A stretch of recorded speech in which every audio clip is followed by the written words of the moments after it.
Poison Ivy's formula was ready in the previous episode of the third season of Harley Quinn. It functioned in a way that perfectly encapsulates what this program is. It makes no sense to terraform Gotham City. Nobody could have predicted plant zombies spitting slime, though. This merely demonstrates the creative team's incredible imagination. Harley saw the harm Ivy's plan was doing as it was coming to pass. She made Ivy choose instead of letting innocent people perish. She had the option of allowing Harley to perish as a plant or stopping the terraforming of Gotham. Ivy decided to marry her true love. She wasn't content about it, though. Before I start, please subscribe to my channel and don't forget to hit the bell icon. Major spoilers ahead if you have not watched the final episode yet. The final episode of Season 3 picks up right where it left off, with Ivy yelling in annoyance at Harley for making her risk her life to stop her evil plan to terraform Gotham. Naturally, this doesn't seem to have an effect on their friendship, but Ivy does go shopping with Frank alone. She receives a call from Lex Luthor, who commends her for her recent deeds and offers her the chance to be the leader of Gotham's Legion of Doom, while also accepting all of her demands. While this is going on, Harley is uncomfortable with Batgirl and the citizens of Gotham hailing her as a hero. Ivy is surprised when she later finds out about Luthor's offer for her, but she couldn't be happier for her. Even though Harley herself hasn't noticed the recent changes in her, Ivy and the rest of the crew most likely have. Ivy must assassinate the mayor, who also happens to be the Joker, in order to seal the deal with Lex. Ivy reluctantly agrees to Harley's request to go along as she states her desire to assist. Clayface begins to think that his abilities won't be appreciated as the day of the Thomas Wayne biopic's premiere draws near. It will be perceived as Thornton's work rather than his. At Wayne Manor, Bruce tries to put his disastrous attempts to bring his parents back to life, as well as their deaths as a whole, behind him, but the biopic's ongoing existence prevents him from doing so. He makes the decision to ask Selina to attend the premiere after receiving an invitation. While the Joker is at the movie premiere, Harley and Ivy make the decision to kidnap and murder him.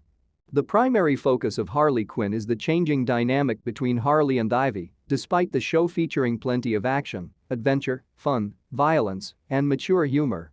Initially friends, they later develop a romantic relationship. This season, Harley and Ivy's romance transcends the typical boundaries of a relationship and shows that two people can coexist even when they have significant differences. Respect for one another and their spaces is the only requirement for a healthy relationship. Harley initially appears to be quite eager to kill the Joker, but as the latter observes, she neglects to bring her bat from the limo with her. Harley, on the other hand, never forgets her bat. Ivy confronts Harley when she comes back and queries whether she truly intends to murder the Joker. Harley has been on an amazing journey throughout the series, constantly improving and becoming a better version of herself. Her sense of individuality was initially almost non-existent due to her toxic relationship with the Joker, as evidenced by the costume she wore. But by the third season's end, she has undergone a great deal of character growth and is now a hero and a member of the Bat family. Ivy is confident that Luthor won't withdraw his offer, despite the fact that she hasn't yet killed the Joker. Ivy and Harley are more inseparable than ever as a couple, despite the fact that they are now on opposing sides of the law. They face and get past some mental problems Harley is having that are related to her past and insecurities. Before the premiere of Season 3, showrunners Justin Halpern and Patrick Schumacher told a number of media outlets that they have no plans to end Ivy and Harley's relationship. The Season 3 finale's title, The Horse and the Sparrow, alludes to a notion from late 19th century economics. A more traditional version of the trickle-down economy, it contends that if one feeds the horse enough oats, some will pass through to the road for the sparrows. This phrase alludes to the complicated bond the Wayne family has with Gotham and Harley Quinn. Despite the show's attempts to prove that Bruce, as a billionaire, doesn't assist Gotham, that is in no way the case.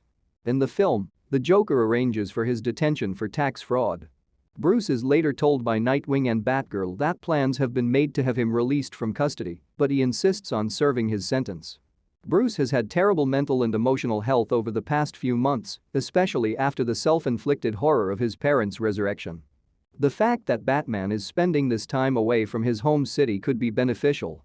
Harley joins the Bat family, and Batgirl takes over as the family's leader while he is away.